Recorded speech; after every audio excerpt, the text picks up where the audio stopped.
Hi, I'm Tasha with the Bay Area chapter of the Goretti Group, and I'm so excited to interview my very good friend Emeka today. Emeka, I will give you a chance to introduce yourself. Okay, this is always not awkward. So my name is Mecca or Emeka. I live in Los Angeles, born and raised in Nigeria. Went to school in Boston. It's funny. I feel like I've lived in the States longer than I've lived in Nigeria. What do I say? So what else? Oh yeah, I work as an engineer right now as a software engineer. Just and Yeah, if you have any questions, just ask me. Just let me know. I'm right here. Have you always been Catholic?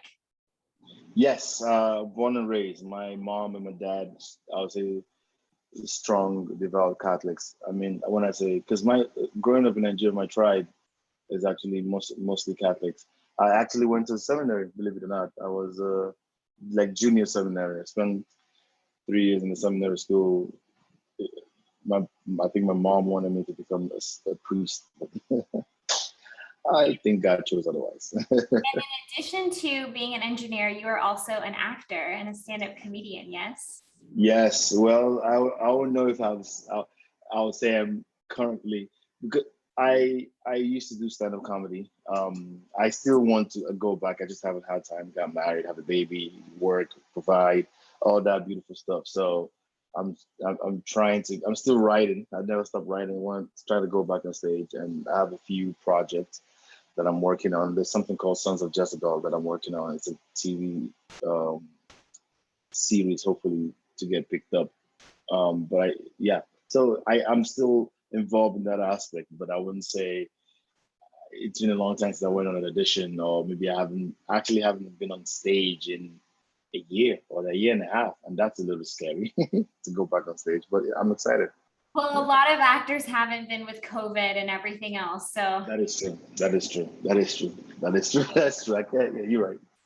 we're all coming back into live performance and Mm. theater and the industry and things like that. So one question I had for you is, what Catholic book do you most recommend to others, or what Catholic book has most impacted your life that you would recommend others read? This is an easy one for me. And I think it's an easy one, but it's a very, very hard one because the type of person I am, I like things directly. Don't beat around the bush. Just tell me what you mean. Give it to me raw, and we'll deal with the emotions later. I like so much the it's called the oh I think I have it here. It's called the Imitation of Christ. Have you read the book? Oh, is that one by Kepler? Or It's who is it by? Let's see. Yeah, it's by yeah Thomas A. Kempis. Tempest? That's right. Kempis, yeah, The Imitation of Christ. It's such an amazing book. I remember Matt, and I don't know if you know Matt Arias, and I were talking about it a while ago, and he just got it to me and gave it to me and said, I know you like this book, so he gave it to me, and that's I've had it since. It's a very good book. Since the COVID on my job, I used to work at Deloitte. I was a bit because I was flying a lot for work. Every week I would fly to Wichita.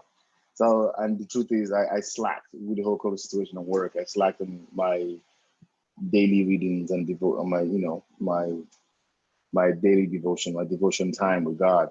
And but usually this is what I would read. If I would read the passage in the New Testament, one chapter of the New Testament incrementally, then I'll read one chapter of the Imitation of Christ. And let me tell you, I think it's a very good dosage of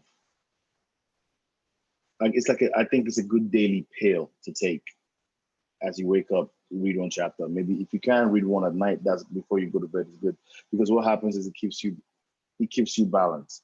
But it's a harsh truth though. It might be something if you someone it would show you who you really are. And by that I mean I thought I was a humble person until some chapters in this book showed me you're not as humble as you think you are, right? You think you're a given person, or then you read a chapter of the book and it gives you raw, real examples of what who a given person is and what it is to be closer to Christ. So I think it's a very good book, but I don't know how people might take it because it's very raw. Thank you. I will definitely be checking that out. You're the second person I have had recommend that book to me. Yeah, and I'll say don't try to read it like one big chapter. I think the way I do it is good for me.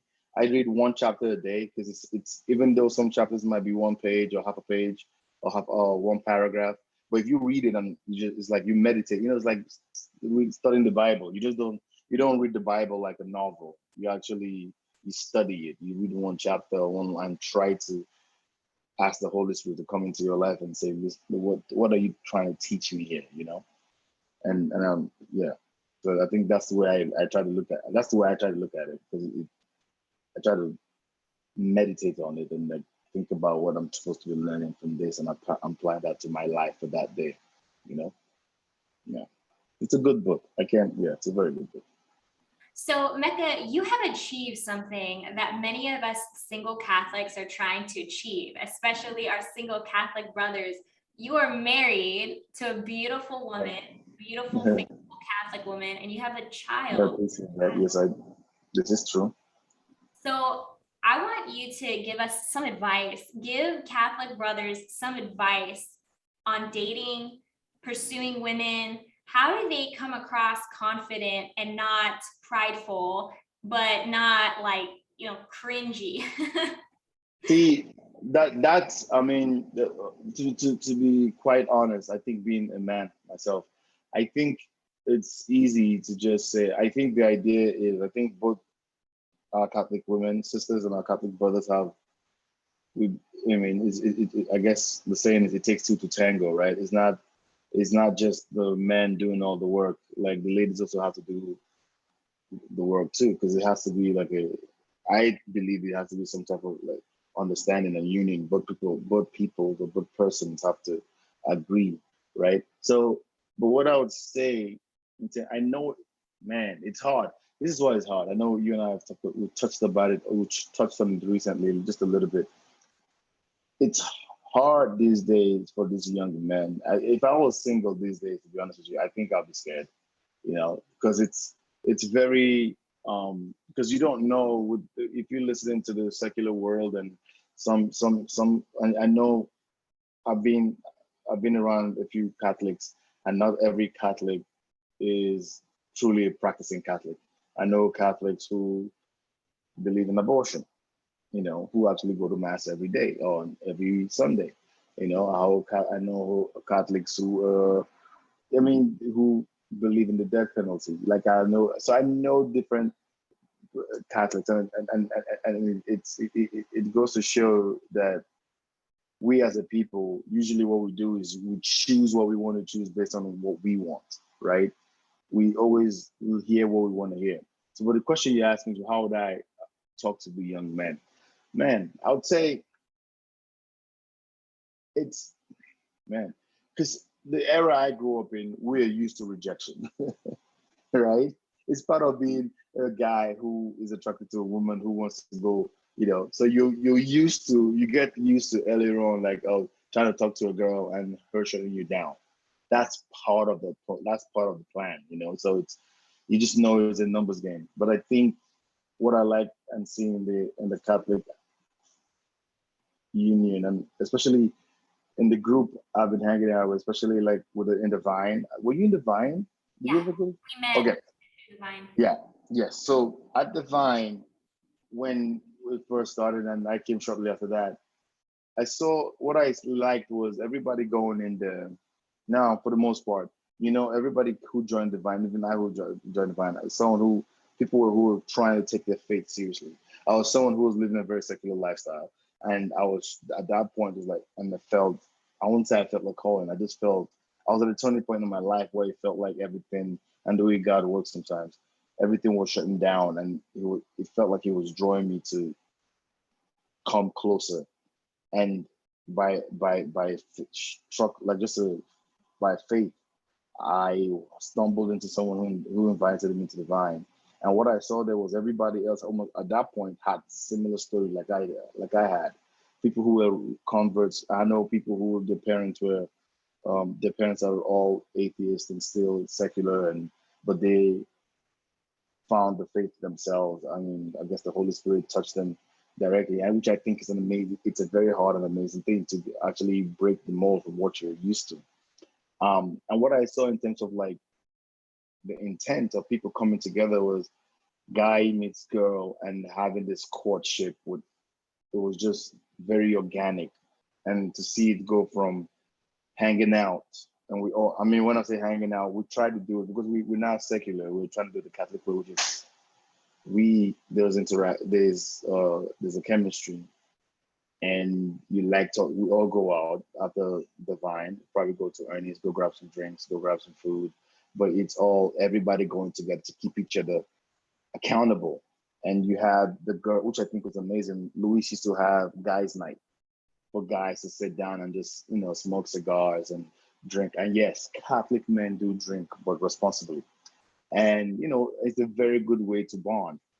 And the ladies and Bodenhammer would have, she also had Katie had a house on Denny. And she, sometimes I know she's invited some ladies over to have like a ladies bonding too, which I think that is amazing, you know. And then you start to see people in the constantly creating events and hanging out together, groups who start to go, then you see guy and a girl, even though they were courting, it's a natural chemistry, it's a natural progression. If it's meant to be, you can see it and you see how it happens. So I've seen like 2-3 couples on the Vine at the point now they're married and having kids right now. So it's a Casey actually, I've just heard Casey and Amber just had their third child, which is amazing. So yeah, I think what the other advice I'll give men these days is it's I think it's very hard, man. This is why I don't, it's very hard because I wouldn't say go out there and just be yourself, because that's very easy to say. But why I think it's hard is because you don't know who you're talking to, right? Because I understand the fear a lot of men are having right now, and it's, dude, I can't, if I make the first move, that could be considered toxic masculinity. You know what I mean? Because the truth of the matter is, if you want to look at it, I was talking to a friend, a circular friend, and she was talking to me about this one particular guy. And everything she was saying, and I told her, if I closed my eyes and said, if that dude was Will Smith or maybe Brad Pitt, everything that gentleman just did would not be creepy, because she called this dude creepy. But if I closed my eyes and thought about it, everything you said, if it was somebody you're attracted to, then it would be romantic. But because you're not attracted to him, then it's creepy. So, you know, so you see, it might be toxic masculinity. And we'll just throw that term around like there's no business. I see why some men might be scared. But what I would say is make your intentions known. Like, make your intentions known from the get-go. Listen, I don't want to be your friend. I think you're amazing. I've hung out with you a few times. I just don't want, I want it to be, if you only want me as a friend, let me know so I can make that decision myself. So I can see if it's something I want. And if she tells you, oh no, I don't see you, I think I like, again, the kind of personality I have is hit me with a headliner. Let me know from the jump, from Jump Street. I don't like to sit down and overthink or play mind games with myself. Just like, hey, I'm attracted to you. I like you. Is it something that you think might be a possibility? If it's not, it's cool. Some girls might say, even some Catholic girls might say, oh my God, he's too forward, he's too thirsty. That's the way I operate. But this is the way I look at it. Even if she says no, that doesn't mean everybody says no. You know, that just means it's not for you. Just because you're attracted to somebody doesn't mean she has to be attracted to you. Just because you're a Catholic male, and I know a few friends and I tell that to from the Vine, hey, not just because you're attracted to her and you're Catholic and she's Catholic, doesn't mean she has to be attracted to you. It doesn't mean it's a problem for you. You just find the one that's attracted to you, you know, and not just, yeah, that's the thing. I think that would be the first step. Just let it happen.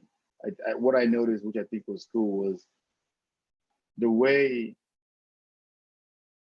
the secular way of approaching and court or dating is different from, was purely different from coming to the Vine and seeing how people were actually courting, right?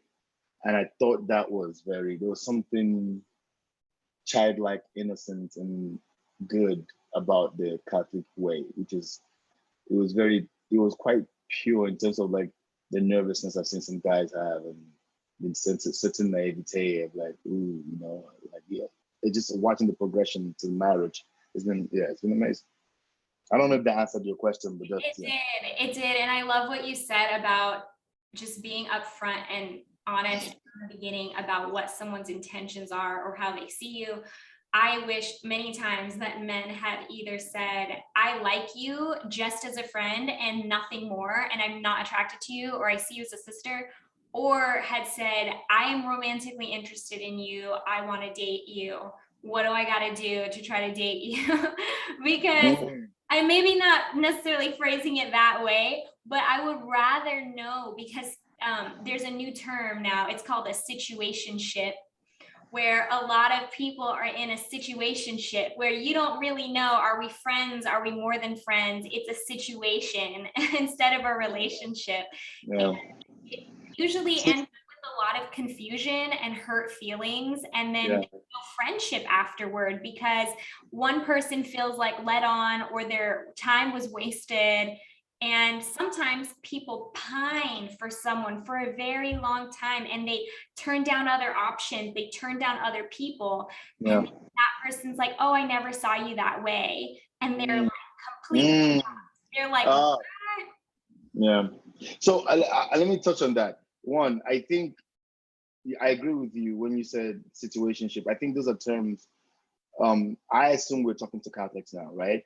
Those are terms you use in the secular world, and which I think even when I was still living the secular lifestyle, I think that even those things like saying terms like friends with benefits or I'm dating, I never understood what dating meant. Does it mean we're going on dates and see how it goes, or does it mean we're sleeping together, we're spending nights over, and we're just having fun and we just have no label yet?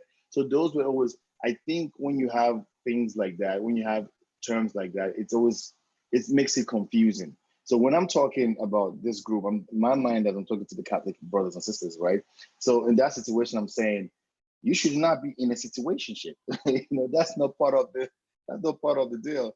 And I don't know if I don't think that's not what our thing is. If you're intentionally trying to follow your faith and trying to pursue a relationship with God, I'm not saying I'm perfect. Trust me, I have the battles, but if that is what your game is, I don't think your goal is not. I don't think situationship shouldn't be part of it. You see who you like. You see someone who you maybe might want to be the mother of your children in the future. Let it know. And on the flip side, I'll say to ladies, which I think I should touch on too, is don't beat yourself up too much, you know, because we all have our flaws. And trust me, all men have our flaws. I'm a married man. And sometimes I was driving down the street, someplace in North Hollywood, in NoHo, where I used to live. I used to go hang out and grab drinks or whatever. I'm like, oh my gosh, it's been a while since I've gotten married. I haven't been there, right? And it's because I know what that would do if I went there, because I wouldn't want to tempt myself or trust myself in going there without maybe my wife or like my Catholic brothers to keep me in check, because you know we're drinking and whatever and the old habit. You know what I mean? It's just you don't want to put yourself in where the temptations might lie, right? So when I say this, and I say this to guys, I'll say the guys too that you might be approaching, you don't know where God is working with them. Just because they're Catholic and just because they wear like a nice certain tie, or just because you know they serve at mass or they're deacons or they whatever. Everybody is being tempted by the devil. That's facts. We've seen some priests fall short of the glory. We've read about Peter, Saint Peter, who was falling short of the glory. And this is someone who saw God next to him, who saw God in man form perform miracles. So this is what I'm saying. So if I don't want people to be too hard on themselves, and I'm not here to judge anybody, because if you're talking to a guy and the guy, just because it's a Catholic church, he might still be battling with his secular lifestyle. But that is not something, and I know I say this and ladies might want to be like, oh, maybe I can fix him. No, don't take that upon yourself. You are not God. You're not the Holy Spirit. That's the Holy Spirit's job. It has nothing to do with you, right? It's all you can do is pray for that person. Maybe the person was not ready, was not prepped for where you were at that time. Maybe the person is not for you. And I look at everything as a teaching opportunity, right? Because, and I think the best way to teach you to learn is experience. And experience the first time around is usually not sweet. It's usually painful, like, yeah. I think you need to, like in my situation, I've gotten my heart broken a few times. I guess heartbroken. I've gotten I've gotten disappointed a few times to the point where I don't say I'm perfect at this, but I know enough to appreciate my life, for instance, right? So I know I used to say in my secular life, I did it a lot, and the way it all ended, I think a lot of stuff ended bad because I was now looking back, you say, oh, I probably had to go through that phase to know appreciate this phase. Because if you try to give me something, if you try to give me something good back then, I would have probably messed it up because I was not mature mentally to handle it. I would have been thinking, yeah, like I'm just thinking about the way I was thinking about then is no, So yeah, you just gotta appreciate and not beat yourself and forgive yourself. And so in situations like that, I think I don't want the ladies to feel like, oh, maybe if a guy wrongs you, I don't know, just hey, if he's trying to be in a situationship, this is like, bro, you can call the shots. Like, oh, that's what you want? Oh, I'm sorry, that's not what I'm here for. And please stop calling me for right now. We can be friends down the line, but not right now. And I know men because I'm one. I know how we think. At some point, they might be like, oh, let me see if I can try to get a call in. You know what I mean? Just every time we put that, nip it in the bud. Don't be like, oh my God, he's joking. No, you have to nip it in the bud and be like, no situationship. This is what we're doing here. So I meet a lot of Catholic guys who say that they are not confident. Some of them say that they feel they don't know how to come across masculine. Even they didn't either have a role model to teach them that, like a father figure, or they had poor representations of masculinity. How can a Catholic guy become more confident and appear masculine? And appear masculine. Oh man. Because you have both of those. You appear both of those to me. You see, I appreciate that, but I think masculine. Well, wow, because it's like saying how does one become appear masculine? See, I don't want someone to appear masculine. I want somebody to just be who they are, right? I know someone looks at me and because maybe I'm 6 foot tall, I have a deep voice and I have broad shoulders and they're like, oh yeah, he's masculine, right? But the truth is, I've gone to the point in my life, been living where I can't care about people's opinions anymore, right? There's a question you asked, maybe we'll get to it later, about what I would say. I think was it, I don't know, something you asked me earlier. But my thing is, you get to the point where they, so this is where I look at life. I look at life and my goals like this. This is where I am, and this is where I need to be. Now, how do I get from here to here, right? And that's it. If it's something, I'm not selling drugs, I'm not doing anything illegal. As long as it's legal, whatever steps it is, I try to fill in steps and get to that goal.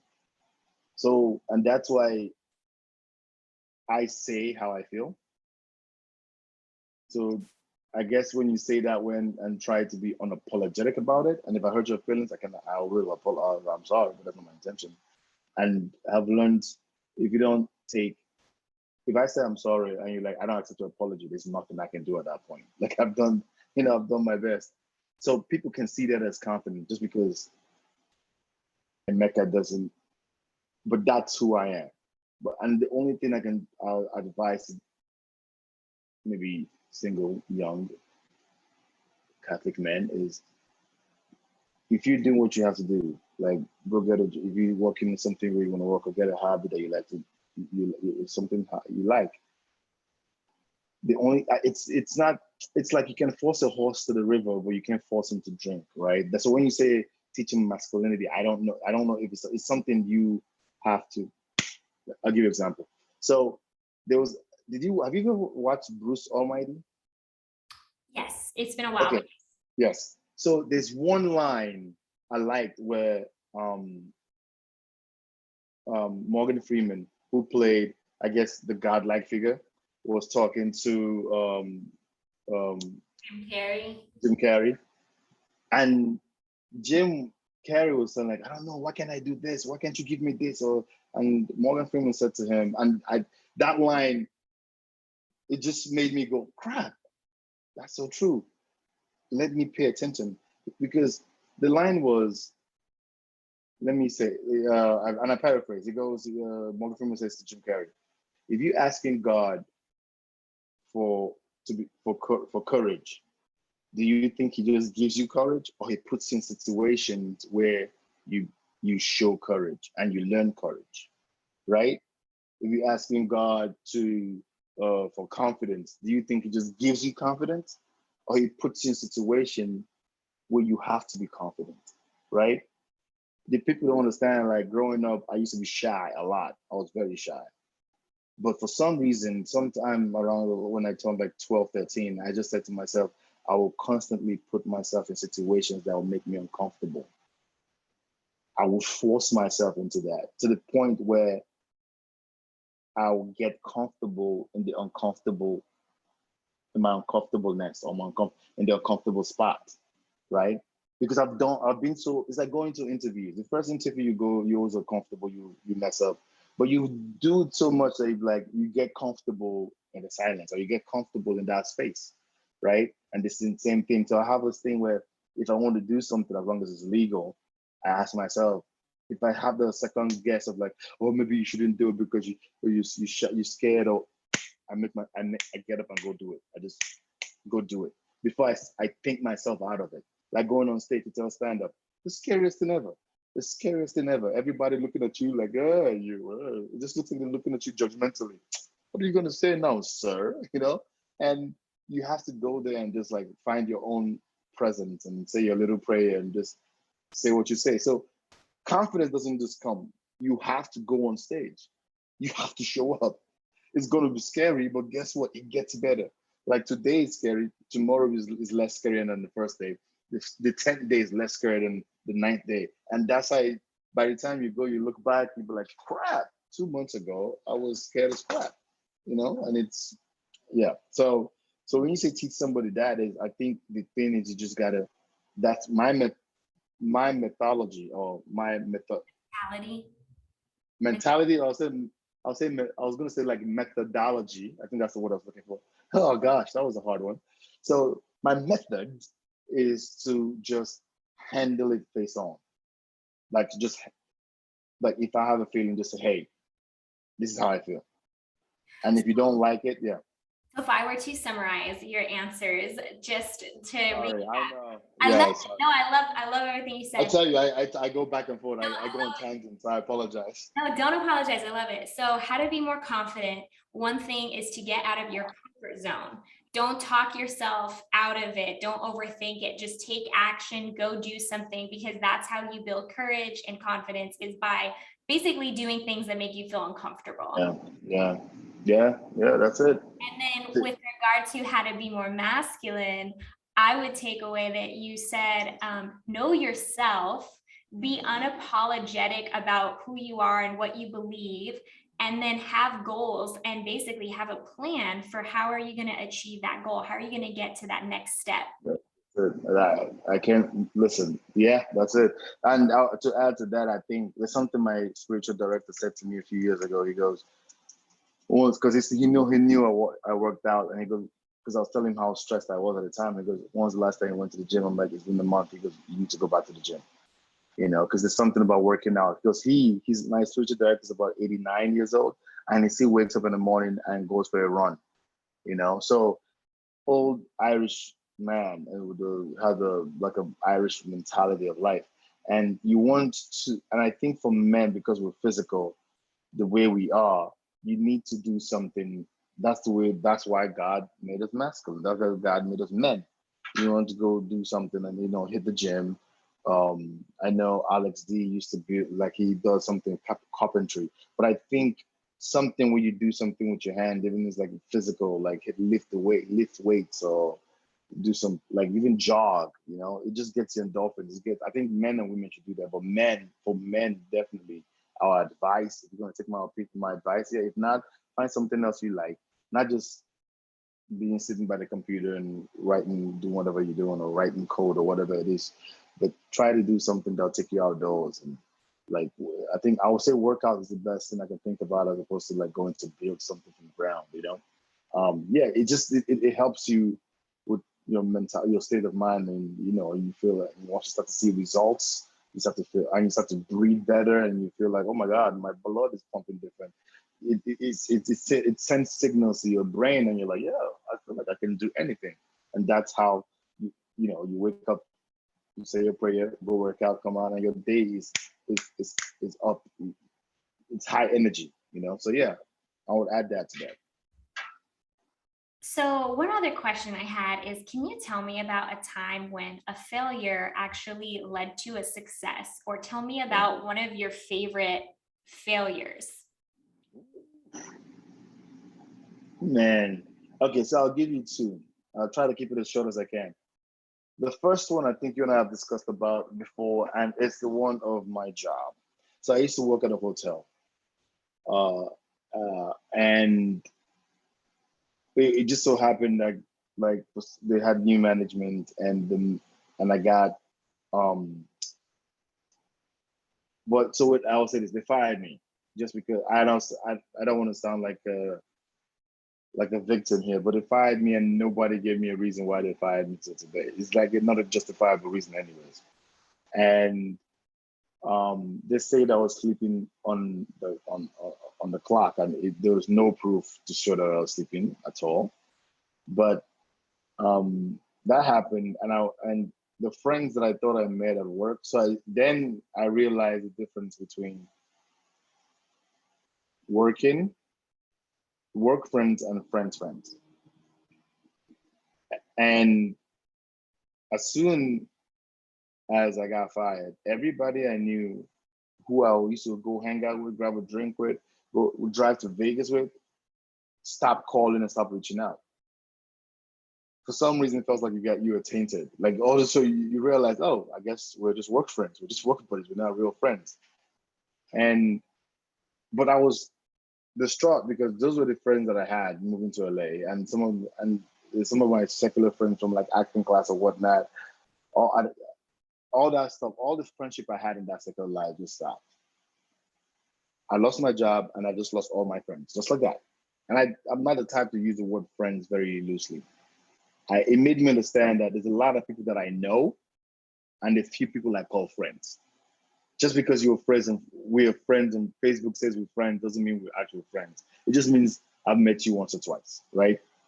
And coming to, I think that was something that was painful for the few months, close to a year. But it made me come closer to God. One, I met this new family and friends and group of support group from the Catholic Church from St. Charles in Hollywood, North Hollywood, and that's how I met Divine, and of course that's how I met you and everybody else. And how that helped was, but now I look at myself and say, hey, God was closing one door because he knew I wasn't going to leave unless he pushed me. Because I'm not the type to quit. I don't know, maybe that's the way my dad raised me. Because sometimes I think it's good to quit sometimes. You make the decision to quit something especially when it comes to like jobs. If it's not right for you, for your soul, it's killing you, find something better and leave. But I didn't have that mentality. My mentality is I will stay here till you fire me, right? And when they let me go, it was hurtful, it was painful. But what ended up happening is I went up, polished my degree, and I started working as a software engineer again because I had an idea of what I wanted to build. I wanted to build something for like a platform for independent artists, right? And I was like, okay, let me go do some, because I went to college as and I got a degree as a computer engineer. So I go, you know what? Let me go look into this. And I go, oh wow, last technology I used was C++, Java. Oh, let me talking to Luis. I told him, and he was like, "Oh, you can just do a boot camp." I'm like, "Oh, okay." I looked at the boot camps. I'm like, "Okay, let me use this to brush up." So I brush up, and now I'm going to software, and I'm at least making enough money to take care of my family in LA. It's freaking expensive, you know. So, and I think, and when I look now, I'm like, I'm glad I got fired from that job. So that's one example. And another example I'll give is dating. This is the way I look at it.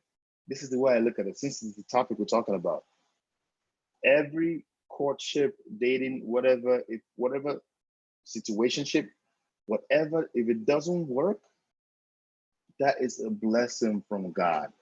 Trust. Because if you force yourself into that situation, let's say you get married, you have kids, guess what? Things are not going to change.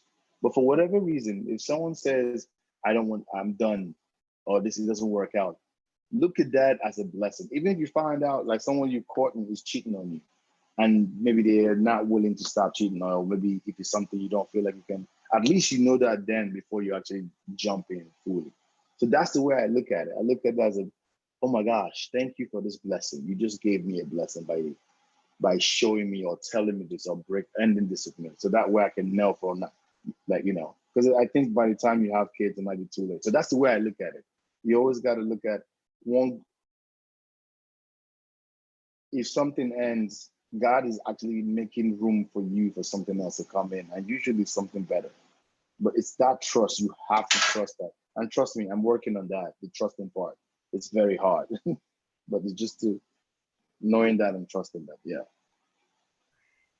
Thank you so much for talking about that. And I totally agree with what you said about how if it doesn't work with one person, it means that God has someone so much better in mind. And I think it's really hard to see that in the moment.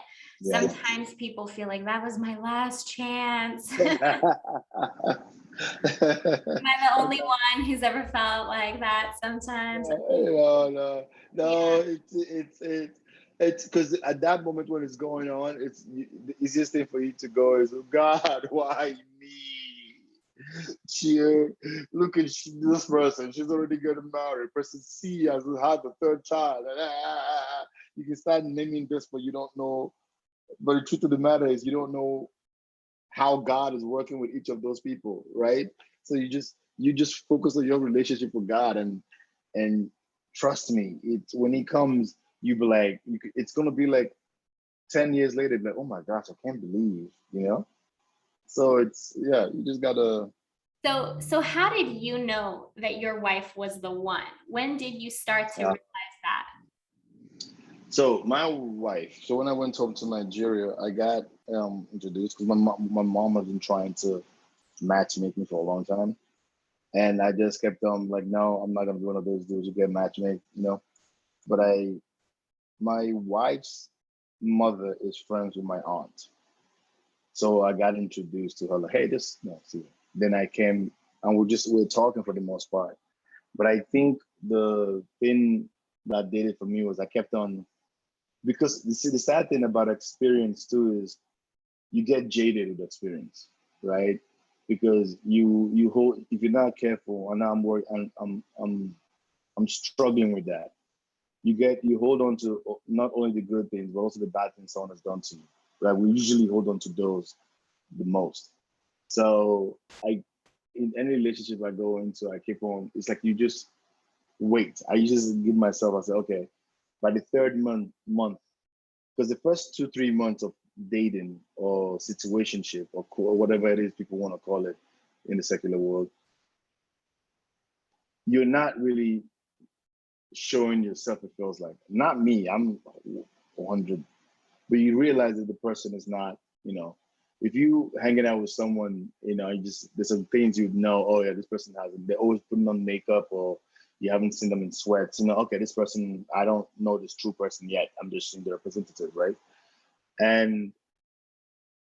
But I usually say about the third month, of talking to someone, they get a little comfortable that they start to drop one shoe. Like, you know what I mean? Something just drops and you don't judge them on that. I would pay attention. Or they would say something, you know, and they'll get a little comfortable. But now they're not trying to say anything to impress you, they're just being comfortable around you, that they relax and there's one thing comes out that, oh, interesting. Another thing comes out. So I think with my wife, what happened is at the time we're dating,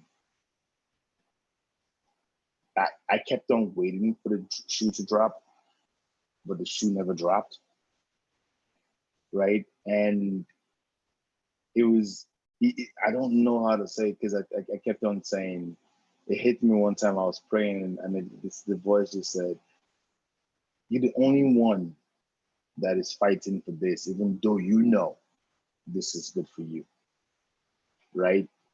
So I just didn't want to be in a situation where I would, if I let go of something, of a situation that wasn't, that I felt like was toxic to me, is one thing.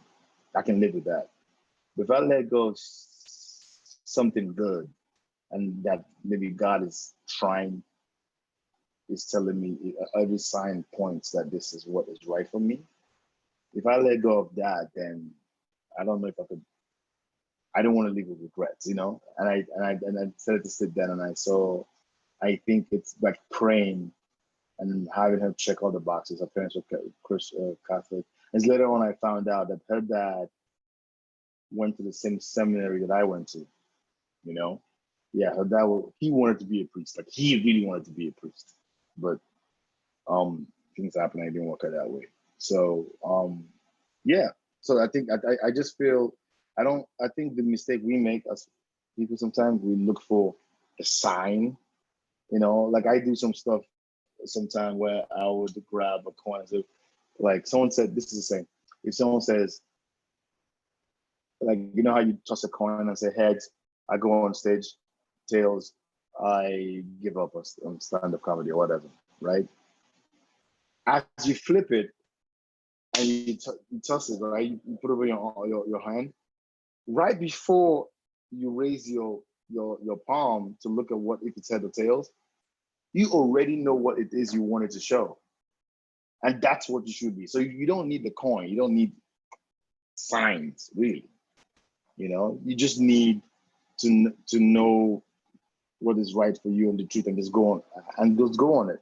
And again, it's the whole thing of pushing yourself, like jumping off the ledge. Always try. What's the worst thing that can happen? Yes, and for me, I have definitely dated people where I was looking for signs to stay. And if you're looking for signs to stay, you shouldn't be with them. I was, and I had a conversation with another of my female Catholic friends, and she said the same thing, how we start looking for like all these crazy signs. Like, one of my signs is so funny. Well, actually, I started a Saint Joseph novena once in a church. And physically in that church, a man texted me who I went on a date with like 5 months prior, and his name was Joseph. So I thought, oh, this is a Catholic man. This is a sign from God. And then I was like, oh, his apartment number is number 4. That's my favorite number. And oh, his dog. And I just started like, oh, this, oh, that, maybe, oh. And yet our whole time of trying to date, for both of us, it was a roller coaster of emotions. I was crying a lot. We kind of didn't go together very well, like oil and water. And it was very tense all the time and stressful. And for whatever reason, we just didn't really bring out the best of each other. But I was kind of thinking, oh, well, maybe this is God trying to make me more holy. Maybe this is, yeah, I was thinking like, love is hard. You have to fight for it. Maybe this is a cross I have to bear, like this difficulty. And I would also be picturing myself marrying him, because I wanted to get married so badly. So I was also like visualizing, like, a year from now I could be married, like in the vine. Like, I was picturing St. Charles Church and all this stuff. And then, in another situation I was in, I remember I was sitting in a women's Bible study. This was back when I was a Protestant, and I had prayed to God, just show me one more sign that I need to leave, because there had been kind of rough stuff. And I was just like, just one more sign that I need to leave. And then he texted me saying, I don't want to go to the couples Bible study tonight. I'm too tired. But if you want to come over, you can come over to my place and we can hang out. And I'd been looking forward to this coupled Bible study at my church. It was only a once a month event, and I really wanted us to be around other couples and like fellowship. And that, to me, for whatever reason, I just decided to call it quits. I ended it that day. I called him later. I was like, we're not going to be together. Like, I'm done. And then I still, for a couple years after that relationship, and sometimes even in my weaker single moments, I'll go back and think, did I make the right decision? Because I am, 27, single, and, this person has moved on with their life and they're with someone they've been with for years. And Listen. yeah, go ahead. No. Look, I'm not really continue. I wasn't trying to cut you short. I was going to say, don't, you're beating yourself up too much. You don't. Like, I would say, it's something I said. Like, I think the way I am with people, I try to learn from everybody around me. They say a smart man learns from his own mistake, but a wise man learns from others' mistake. And I remember Brian Kane. Brian was, when he left, he moved to Louisville. That hurt me, because I was like, he was my guy I would go grab drinks with and whatnot. And I think God did what he did intentionally with Divine. Because now if you look at it now, you'd be like, okay, I see what. Because then I was coming closer to my faith, taking I'm trying to take my Catholic faith strong. I'm trying. And so I had people like him, Louise, and people I could go hang fun with, and they were, I didn't even know there was like patron saints of this and that and that. I'm like, what? I didn't grow up Catholic. I didn't know this stuff. And this is where I'm learning from and going to do research. And that's how, I felt like I was being, should I say, fellowship, or how people were actually getting to convert me, and without them even knowing, or just bringing me to hang out at events. And I remember, next thing you know, and I got a tight bond with Masick, Brian Kane, Carlos de la Vega, and a lot of people that I started having this strong friendship with. Next thing you know, Brian moved to Louisville. I'm like, okay, what's going on? Next thing you know, somebody else moved, then Masick moved to Ohio, then Jelly, Angelica, and moved to Louisville to go get a job. And some people, like now Carlos and De La Vega, Carlos and Jessica De La Vega, they are both my son's godparents. They moved to Florida, and everybody's moving, and I'm like, oh my gosh, I felt like I'm still in my faith wise. I still needed these people to be close by, so I can learn a lot of about God and my spirituality and theology from them. But I remember Brian saying something, and because I was telling him how I wish I knew what my guardian angel's name was, right? So I can talk to him directly. And he said something that I think maybe you might learn from this. He goes, there's a reason why we don't do that. Why? Because the devil is also around. So when you're asking for signs, the devil knows you're asking for signs. So we have to forget. So while I was writing this script for Sons of Jezebel, it's so it goes. I did a lot of study on Lucifer and once you read it, you forget that he was the angel of light. Like he was the angel of music. Sorry, right? It was but music. His name means light. Yeah. His name means light. So, but he also disguises as the angel of light, right? So he has this, he has all those powers and principalities, and he's been around longer than we have. So he knows a lot of stuff in terms of he knows God more than we do, right? So, and that's what I think is in this situation, in looking for signs might be dangerous. Because if we're looking for signs, sometimes he may turn something that are not signs into signs. Or he may give us the signs and lead us that path, But I think the beautiful thing about the way God works is everything is on his doing, right? Even when, like, look at Saul. Before Saul became Paul, he was killing. His job was to persecute Christians, people who consider they were following Christ. But God still used them. And if you ask Saul, then what were you doing? He would say it he'd be like, no, I'm doing this for God, right? And do you think that's what God was telling him? No, that's probably the devil saying, you're doing this for God. And he took up on that. Does that make sense? So, but when he actually came back to when he came back to being Paul, and God actually used him to become he became one of the biggest pioneers and the writers and the saints of our faith, right? A lot of the books were written by Paul, right? So, and Peter, who I think a man after my own heart, I feel like Peter's temperament and mine are pretty much similar. It's like, so you talk all this tough talk, but you might be the first to buckle. Your emotions might come out the first minute, and then second minute later you regret, and you have you want to ask for forgiveness, which I think is also important. And God also used him to be the head of the church. So what is that saying? I'm saying, I think for this particular situation, I'm saying, I think I'm speaking to myself too, because I do that too. Even some days I sit down and say, oh, please give me a sign. Just show me a sign that I'm doing the right thing. Show me a sign that I'm in the right path. Like I'm just not walking around in the wilderness, So that's one thing. That's but we need to be careful of those signs, because those signs can also exactly what you were doing, which I've been doing, and I still try to catch myself doing and stopping, which is justify. You got to the point you're justifying, oh, maybe married love is hard. Maybe it's not.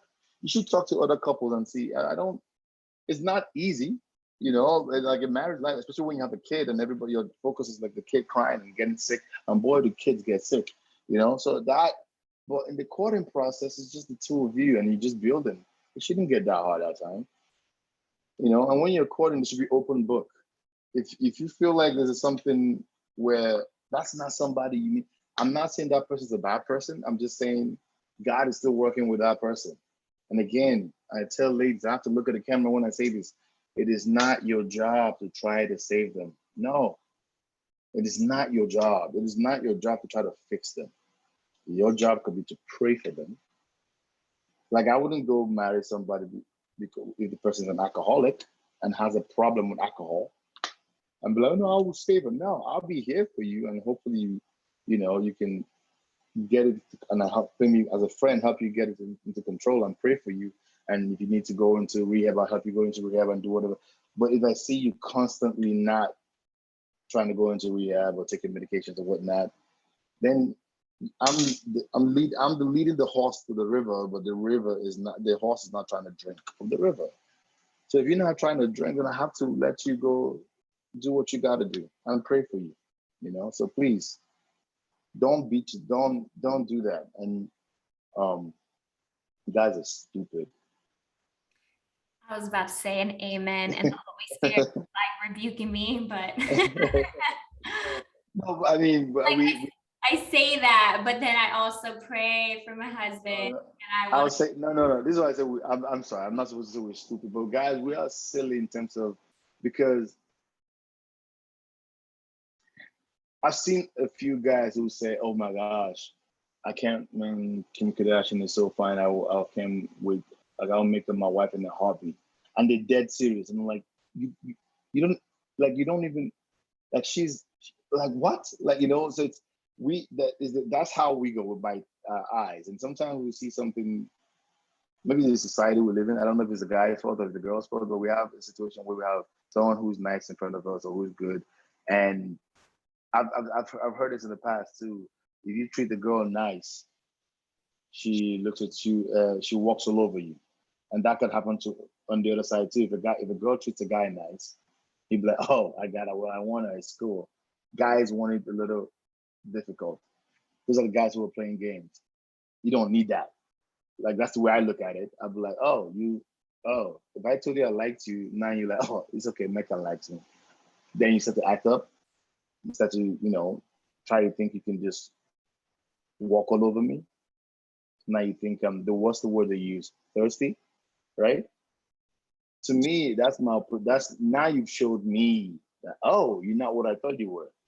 I thought you were mature, we can have a conversation, but you're trying to take advantage of someone being nice to you, and you see that as weakness. So that's a sign God is saying, is this for you? Then no. If it's not if you don't like that, remove yourself from the situation. And trust me, when the right one comes, you'll be like, oh my gosh, okay, that's crazy. I can't believe, oh shit, it's so crazy. That bad. It's so amazing. It's so crazy. Okay, so question time. Kind of like Yeah. advice for the ladies or thoughts about the ladies. There are a lot of Catholic women I know who are beautiful, intelligent, faithful, driven, like the list of their qualities goes on, not just on the inside, but on the outside. And time passes and passes, and they're still single. And some of them haven't been on a real date in years, haven't been on a relationship in years. What is your advice for ladies like that who, from my female perspective, sometimes are getting in their own way of allowing what they actually say they want, which is marriage and family, to happen for them? What would you tell those women? And please let me know if you know what I'm talking about. I'll start answering, and maybe you correct me if I'm wrong, but I think I may know what you're talking about. So first of all, I'm not God. I don't know how to say, oh my God, why am I single? I don't know why so it's like, I don't know why that happened. But I'll say this from people that I know, especially in the world we live in, which I think is with faith and being Christian and being Catholic today, I think is difficult, it's hard, is because I can see people trying to balance secular lifestyle and Catholicism or Christianity or faith, which is tough, because if you look at what marriage was back in the day, it's pretty much a family union. Now we have a lot of materialistic viewing of marriage that it's such a huge, it's like, wow. So when I've seen a few beautiful Catholic women, single, good job. You talk to them, they are really good people, and they've had a few interests. But guess what? If they're not tall enough, they're not personal. The gentleman is not personal enough. He doesn't have a right job. He's not making enough money. And these ladies are looking for like 6-figure incomes too, because they're making 6-figure incomes. And when I look at that, it breaks my heart, because I'm saying everything you've just said right now is so superficial. But when I say that to them, they go, but Emeka, we gotta live in this world. You see what I'm saying? So to me, what I'm hearing is you're trying to balance the world, because you want to be able to go on vacation, eat the best fruits and the best wine. All those things, again, are materialistic stuff, are just worldly stuff. You're not asking for a guy who can actually take care of you in terms of provide for you, who's gonna get a job, and you're probably making more money than him, but you're actually using the money aspect of it, and like, he's such a good guy, but I would need someone who's making a lot more money. He's good, but I envisioned my man being 6'7". So in a situation like that, I don't know. I mean, and especially when it comes to, I've seen that from some of my, I'm telling you. So it's so bad that I'm jaded now. I'm jaded when someone says, yo, Emeka, there's this beautiful girl who's a dentist, or who's a pharmacist, or who's a doctor. Usually it's always like, or who's a nurse. And she started her own company, and she's in San Francisco and she's doing very well. Why can't she find someone? I'm like, maybe a lot of people have come, but she's not. And now I'm saying it's a bad thing. I'm just saying I can't. If that person turns 45 and 50, I'm like, why can't nobody can? But this is a funny thing. If that dude who was still going to school and she turned down 10, 15 years ago, or 10 years ago, or 5 years ago, now starts making six figures, is he dateable? Just because his tax bracket is different? Does that make sense? So that's the way I look at it. I'm looking at it like that because that's why some people like me, like Jill and Bug, I love them so much. Bug and Jill, they moved to, I think, I want to say back in Ohio, and they're living into, they're going back into working on the land and having his farm and growing stuff and using that to feed his family. And his wife said, I'm with you 100%. That's what a man in his life wants. A man wants to know, come what may, you're going to be by my side. Like, if I feel like I fell off, and let's say, look at COVID-19, or look at a lot of people lost their jobs, look at the whole like financial, the global, what happened, the whole thing that happened in 2018, 2008 and 2009. What was that called again? Like the real estate or the market crash, or like it was crash and everything else. And a lot, as well. yeah, and everybody lost their jobs, and some people were committing suicide. So a man wants to know that. That's the only thing a man wants is like that loyalty, knowing that you have his back. The rest he can take care of. The ride or die. Ride or die. Loyalty, if you want to, loyalty. If you want to speak in urban terms, I need a ride or die shit, but yeah, but that's what it is. Like, it's like, but a lot of ladies I see these days is they want to ride, but they don't want to, I'm not saying die like as in DIE, but they don't want to be there when things go bad. They don't want to die to self. Oh, no, that is dope. Like snap. Yeah, no, that's actually, no, that's actually what it is. Oh my gosh, that's dying to self. We should bring that back when people say they want to ride or die. Someone who's willing to die.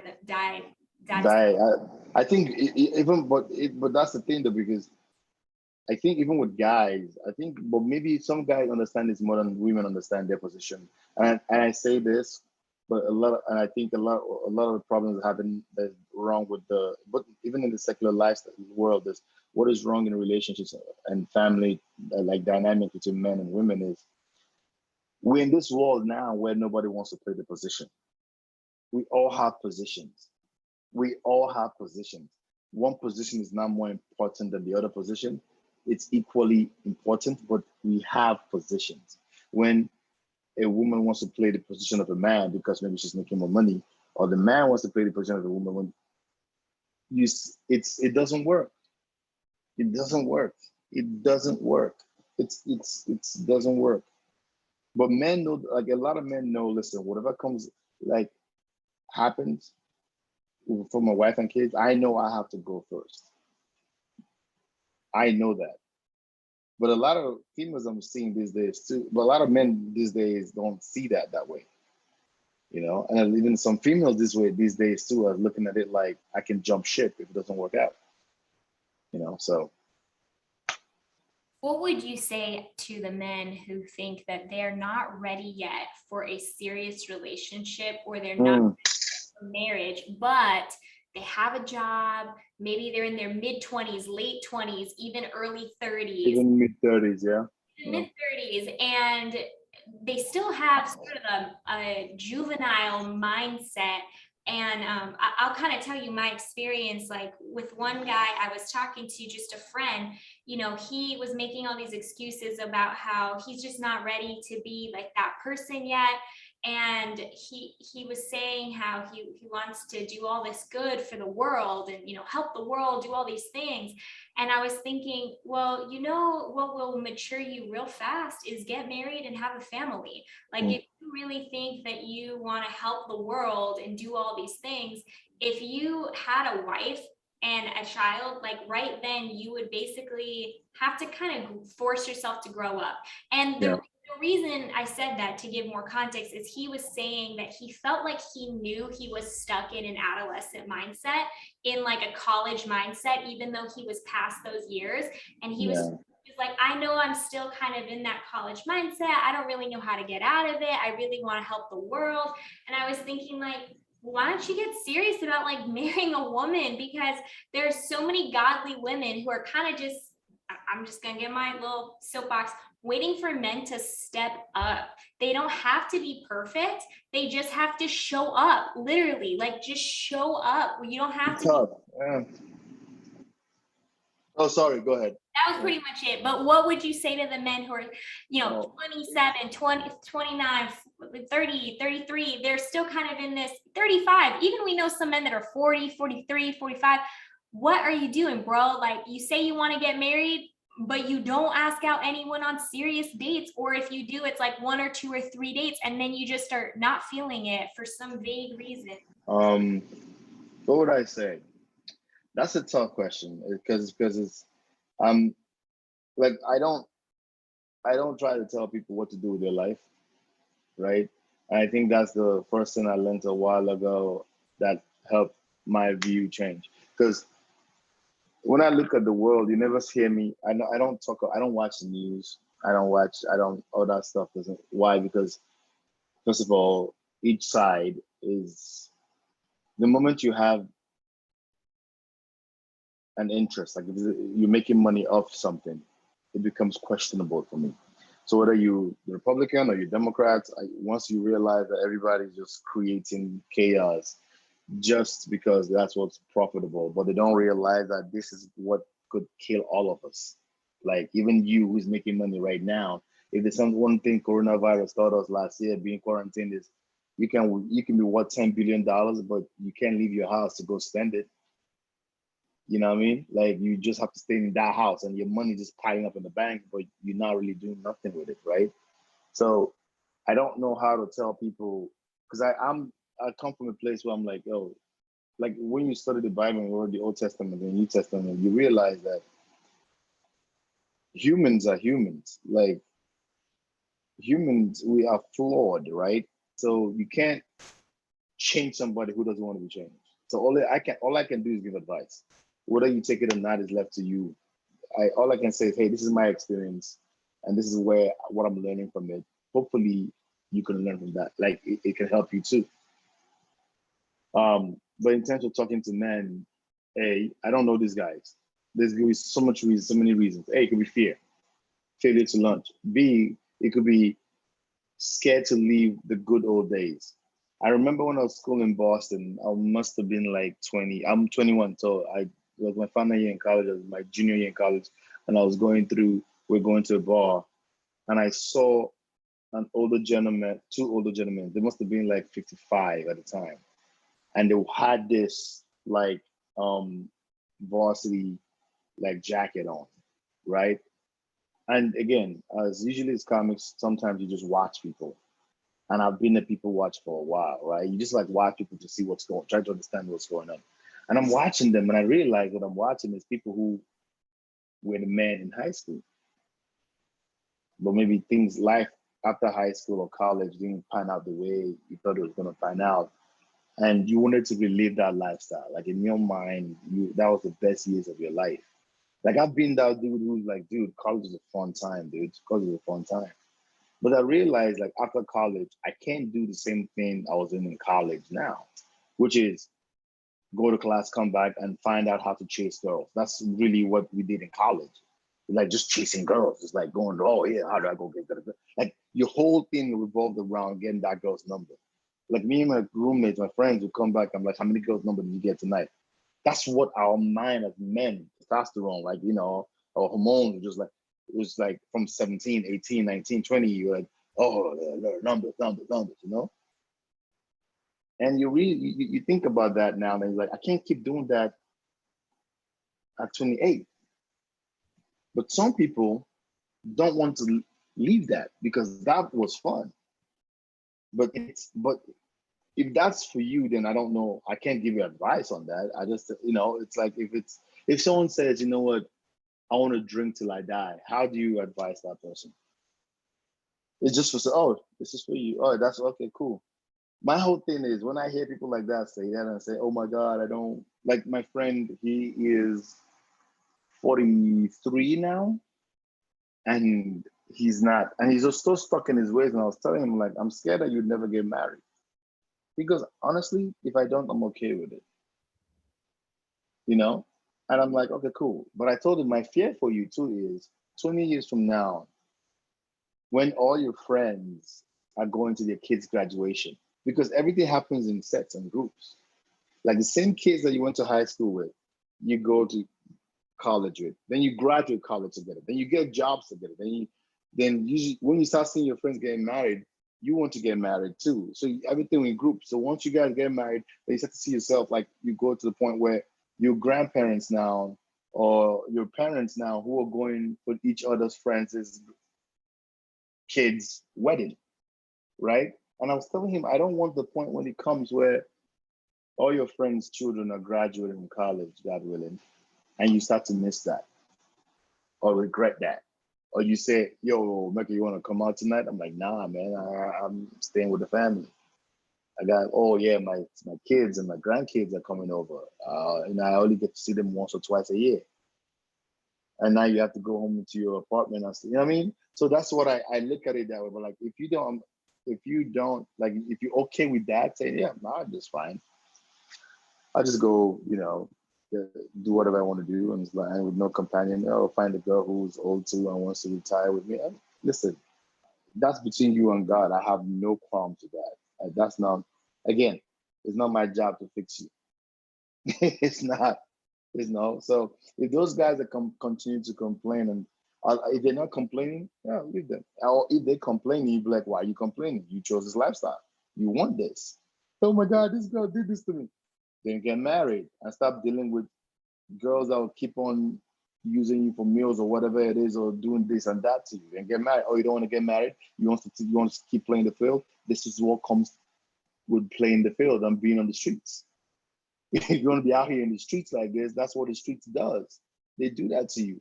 But if you want to leave the streets and become married and have some type of like a bond with someone and deal with it, because it's not easy sometimes, because once you get married, if you're really Catholic, you know that you have to tough it out, Then if you don't want that kind of commitment, then I can't force you on that. I can't, because you're grown. That's between you and God, So that's the way I look at it. That's my thing. I'm very cut paste. I used to have a friend in college, so she liked this football player, and I was the guy she would come cry on because I was like to give advice, and she would be like, "Why can't he do this?" I'm like, after the like a third or fourth time of her complaining, because every time I tell her, it's cool, girl, it's cool. Like, don't mind him. He guys doing what he has to do. You good. By the third time, I'm like, wait, why you keep going back? She goes, oh, but because I want to date a football player. I'm like, oh, okay. So he's dating other girls, but you want him to stop dating other girls and start messing with only you, even though you knew you was dating other girls when you initially first met, but now you want. I'm like, all right. I'm like, listen, all right, cool, but don't never come crying to me again if you keep on going back to him. So next time she really came, she goes, Mega, I'm like, I don't want to hear it. Like what you said, you can't change them. You can't change them. And a lot of people I think, too, like the fairy tale stories, a lot of times have a theme where a woman changes a man, kind of like Beauty and the Beast. She loves him and then he changes and becomes a prince instead of a. Honestly, I think that those fairy tales movies, they messed us all up. You can't change a man, can't change a woman. Ultimately, like after a few months, you see who they really are. And yeah. But it's your choice though. You can't change somebody unless they want to change. And then they are changing. They're changing on their own. The Holy Spirit. Like, yeah, exactly. You can't change. Like, you can't, even an alcoholic, I've noticed that in even my family. You can't have an alcoholic or someone who's stronger on drugs. You can't be like, hey, stop doing drugs. Unless they get to the point where like, this is killing me. Please help me. Then you step in, because if you don't see it wrong, you just can't. So if you could have a billboard with any saying any message and get it out to a lot of people, what would it Oh be? man, honestly, this one should be easy for me because with my experiences, love God because only God will love you. Try to love God because He's the only one that would love you, not even your spouse or your, because you would try to. I'm not saying you don't love your spouse, but I'm saying like what your idea of love from your parents or your sibling or your children is. It's like you almost giving them, expecting them to be loyal to you or give you, or, and sometimes we're all human and none of us can reach to that expectation, right? Like I know for a fact like what my wife would most expect from me is now what I don't think I can reach. I can reach, because I'm not God, and vice versa. And I think what I am or what I want in terms of love and care, I don't think, because she's human. I'm human, you know. So I think it's, if, and I say that because I'm trying to follow that too. Is like love God because only Him can love you. Like relentless, because sometimes if you, yeah, because there's a way. Even my son, who's like 21 months, he might start crying sometimes. I'll start acting up. I'm like, bro, listen, stop it, you know. So, but it's like I said, like if you can love God and yeah, the purpose is just to try to love God.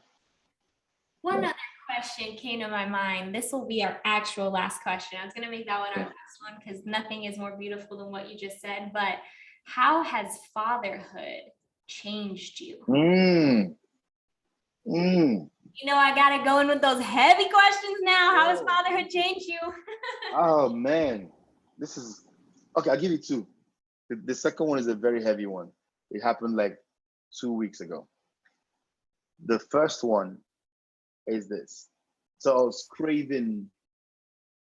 There's a place down the street from me that make the awesome like breakfast. I go to, so I get like breakfast. It's cheap.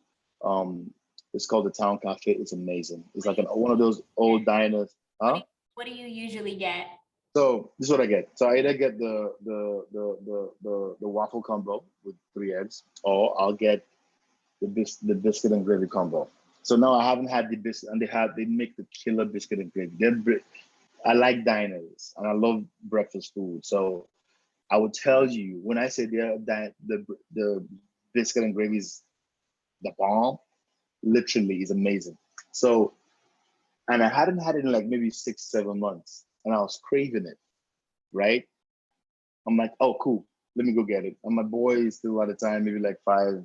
He's like a year and 6, 7 months or something like that. I'm like, okay, let me go grab it. So I go buy it. I bought food for my wife, what she likes to eat, which is the waffle combo. And I come back and I'm eating it. And my boy he's very selective in food. So we try to find things to give him to eat. So as a dad, I was like, okay, let me try him. My wife was like, no, don't give him that because I haven't tried that on him first. I'm like, okay, this was the first time to try it, right?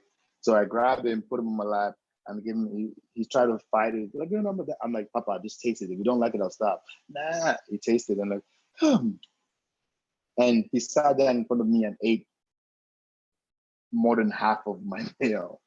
And I'm going, crap, I was craving this stuff. So, but that's what for me, that's one fatherhood is. I was when you sit down, I'm going, oh my God, I am going to eat this food right now. In 7 months, I'm expecting it. I'm going to enjoy it. And this boy comes in and he's just eating. I'm like, oh man. Oh man. So there's a joy there and there's a jealousy of like, I actually brought this for me. But when you like that love of sacrificing for him is what it is, one. Then the second one that happened, so 2 weeks ago, we went to the hospital. Crazy ordeal.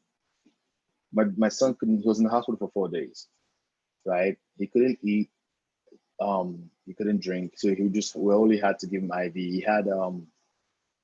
Um he had he had the bronchiolitis, and he had bacterial pneumonia. So his lungs, he couldn't breathe through. Like his lungs, he couldn't get enough oxygen, so they had to put the oxygen to him for 4 days. And that is like I never knew I loved my son. That's when I knew how much I love my son, right? Like I never knew I could love something that much, right? Like You make me cry. no, you it's like to see him, and it's just like begging the doctors, the nurses, and like not to see him in front of me and feel so helpless. I'm like, I didn't even know if and it's not, so that's that helplessness. And I started to pray to God, and I called Father Chan, and I kept on going. Is this something I said or did? He goes, no, that's the devil. Don't let that go into your mind. It's not, God doesn't work like that. Just keep praying, and I'll keep praying for you. And so because they didn't have the equipment, he had to go from Selma, the hospital in Olive View in Selma, to USC. But it was, rush hour traffic, and he had to be airlifted. The chopper came and took him and my wife. It was that serious. And they airlifted him to USC. And I couldn't go because I'm too big for everybody to have in terms of weight size. So I had to go home, grab some stuff, change of clothes for my wife and the kid. And I started to head to USC. And I remember just crying on the highway. And I just kept on saying, let thy will be done, knowing fully well what that meant. Knowing fully well what that meant. That was the hardest thing.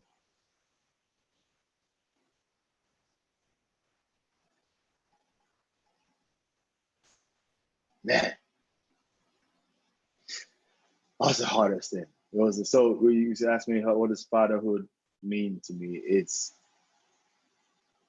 like not, I never understood I would feel this way until he went through that. I never thought, like, when you see kids and baby, you don't think of them getting sick and, and going through hospitals. You just see like the cute faces and stuff. But when you have them and you have to be a parent and you have to do that, and knowing that you're not the one, for the most part, it's not you, it's God. Like we're all like, really, our job is to, as parents, is really to be like Saint Joseph. You play supporting roles. We're just supporting casts. But when God comes and God is like, okay, this is the path I want your son to take. It's yeah, but it's kind of like not nowhere close, of course, but I remember watching Passion of Christ.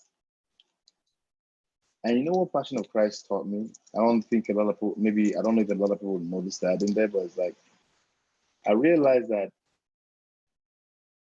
it's pretty much the sorrowful mysteries, right? The Passion of Christ is really the sorrowful mysteries from the night before to the crucifixion, right? That's the sorrowful mysteries. But I realized that the sorrowful mysteries, that's the first time it hit me that, oh, the sorrowful mysteries is not just the sorrow Jesus Christ went through. It's the sorrow Mary went through. Because if you notice, she had to watch. You have no idea what it is when you have your child in front of you and have to watch.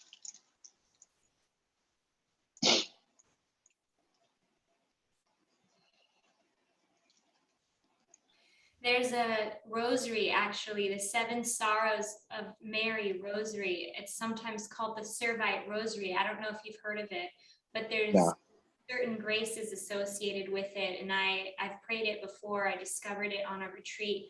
And when I was doing the Ignatius spiritual exercises, one of the meditations, I was kind of having that same realization. And what you said about the Passion of Christ, when I saw that movie, I was Protestant still at the time, and I was like, whoa, really going into a deep meditation about what it would be like to be Mary, to be Mother Mary, watching your son, the Son of God, the most perfect person who's ever existed, endure all of this and you're helpless and you can't do anything. And like the meditations on like the cross, like imagining like the hands being nailed, the crown of thorns, like, and if anyone's listening to this and you've not heard of the Servite Rosary or the Rosary with the Seven Sorrows of Mary, please look it up. There's special graces attached to praying it. Very powerful meditation. And if you're Protestant and you happen to be watching this, I highly recommend looking at those mysteries and just pondering who Mary was in watching this happen, because I totally understand what you're saying about that. There's a part that Mary, like, man, when I say God works with different people, like I think with God used Mel Gibson in that movie, man. That movie was well done because there's a part that you don't realize, and that's the power of visualization. There's a part that you don't realize that I go through as a parent, that once you're a parent, once you're a mother, once you're a father, you get it. So there's a part where she was watching as he got whipped, right? The scourging the pillow. And every whip she shook, like they had the shocks running through her spine. And she'll have a flashback of maybe when she's like washing and he's running and he falls and she goes to him. Yes, when he squeezes his knee. That's who you are as a parent, right? That's who you are as a parent. So for you to see like for her to see her son the way she saw him, she can only see him as she has to be his protector. She can only see him as somebody he had, like, that's her responsibility, is to reach out, and for her, to that sorrowful mystery, it's her sorrow too, right? So I'm saying this because like it's nowhere close, of course, but to be a father and to see that is the learning curve of, oh, this Emeka is not the same Emeka from college. The same Emeka, like a callback. It's not the same Emeka who's walking around like, let's go get girls' numbers anymore. So yeah. And to go through that with your wife, how did that I assume would bring you closer together, or even bring a deeper love for each other? Like I said, she's a strong woman. She's stronger than I am. Because I was rock, by the way. I want to have Rosemary on one of these days. And I was crying, and she was keeping it together for us and holding the baby the entire time. I was full of emotions. I couldn't. I was frustrated with myself, not able to help. But I think that in lies also my failure or my lack of having God in, because that's pride and ego, thinking I could do something to save him. You know what I mean? So I think, but just to keep on, and she just kept on saying, "It's okay, babe. It's okay, babe. It's okay. It's okay. Just keep praying. Just keep praying. Just keep praying." And it was tough. I mean, but she was very strong. She was very strong. Even till now, I don't think she has addressed it yet. I don't think she's addressed it yet. And I think we keep saying we'll make time to address it together and sit down and try to go through, but shit keeps happening. And your child is okay now? He's okay. Now he has, but he has another fever. So we're just monitoring his fever. We'll go check up on him soon. But yeah, we're monitoring his fever now because he's a kid. It's a viral thing going on, but he's breathing fine. He's eating, he's drinking his water, his liquids, his fluids. So that's good. But we now have his baby Tylenol, but I just keep hoping that one day I'll get to the point where, oh, he's good now. But it's kids, man. They said there's one thing, there's always like some type of virus that's gonna get them, or but we'll keep him in prayer. If you can tell us your son's name so we all can pray for him. My first name is Ik. Middle name is Michael, so we call him Michael or Ik. Michael, Ik. Okay. And one other thing that kind of, how do you think like people without faith in God could go through something like this? Like, did you ever consider the fact of, wow, like, thank you for having faith in, like, thank God you had faith going through something? And I would say this. If I didn't have faith in God, if I didn't believe in God, I don't know if I would still be alive. If I didn't have faith in God, because the world is such a terrible place for someone like me, in terms of like the selfishness and a lot of things that I don't think make sense, and we justify in terms of like, okay, I'll give an example. Like I'm Nigerian, so I see what happens in Nigeria in terms of one tribe killing each other, and it's in the name of their own faith, and whatever it is. Or I see what happens here, and it's how we as ourselves justify going to to wipe out like Syria or whatnot. So because to make America strong, America the great, yeah. But the truth is, uh, people, there's innocent, like there's children of God in everywhere, not only in America, right?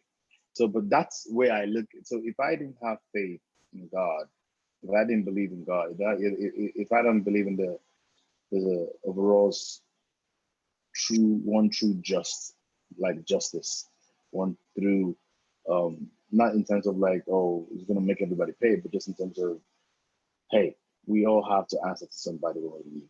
We have one person to answer to. If I didn't believe in that, this world would not make sense to me. Then, because what is the essence of living? To make a lot of money, to buy a lot of crap? What? Okay, you have more money, you have a bigger house, but you can only sleep, and that has 20 rooms, but you can only sleep on one bed. Yeah, you bought 20 cars, but you can only drive one at a time. Really only have one woman at a time for the most part. Not For very the most part, like but let's talk about that. Even if you could have orgies, like 20, 30 girls, only you. This is something that I would say, but I wouldn't say right now. It's something I want to talk about. I can talk to you off record, but it it's the same thing to the point where it gets you. It's like you take away the beauty of it by cheapening cheapening it. Exactly. It's like alcohol. Physical act where it doesn't even matter who the person is, and ultimately it's more or less the same. You know what I mean? It's more or less the same thing. Exactly. That's what I'm saying. It's exactly. So why is you built this idea in your head that is different every time, but once you get to it, you realize, oh man, it's the same thing. So my whole thing is everything. This is, and that's why the older you get, the more you read you try to get closer to God. The more you read the Bible, and you're realizing this is vanity. Vanity is all vanity. It doesn't matter. Everything is vanity. It's all vanity. Like at the end of the day, like I give examples. Like I don't have. Look at an example like what's his name? The dude that invented the MacBook, the Apple, what's his name? Steve Jobs, is it? Like he had all that money, and he said towards the end, like this, that's I could not fix this. You know what that is for someone who has that much ego as he did, and he's a very egotistical person, and which helped work out for like the Apples, and that's why he invented what he invented, right? Because he was very stubborn, and which that's why we have the MacBook Pros and the iPads and the iPhones and all that. But towards the end, he's like, I can't. There's nothing I can do here. Like this is one thing I can clean and update the software. You know what I mean? This is I cannot kill this virus. The virus on my laptop, on the phone, that I can write a code, I can wipe it out and clean it and set it back, but I cannot do that for this one. So I have to watch myself go. So when you see it like that, from his perspective, I can see myself going, dude, my Tesla, my mansion, my $145 billion in the account, all that stuff means nothing, So when you look at it that way and you go, then why am I fighting? Like, I don't get it. Why? For what? So I can buy another MacBook Pro so that my TV that is perfectly fine, all of a sudden, I don't need a 40-inch or 50-inch anymore. I need a 120-inch. Like all of a sudden, my card has been working perfectly fine. I don't need that anymore. I need to buy a McLaren, or I need to buy like a Ferrari, which is the most impractical car ever. It's a sit in the car. Why do you need it? The only reason why I hate when people say I like a Ferrari because I'm a car lover. No, you don't. You just like it because you want to get it and buy it. It's a statement. It's a statement. That's it. I like the speed, dude. The speed limit is 65. You can't go more than that unless you get a ticket and your car could get impounded. What are you talking about? Like, you only buy the car because it's a statement. You want people to look at you. You want people to look at you a certain way. That's it. That's it. Yeah, sometimes I see those old guys in those cars, by themselves. And one time I wanted to even ask one, like, how does it feel? Not in the sense of like, oh, how does it feel? But almost like, what in this moment, like, did you achieve that feeling that you thought you wanted? Yeah. Or is there still some other feeling that, are you even married? Because there's no woman in your life.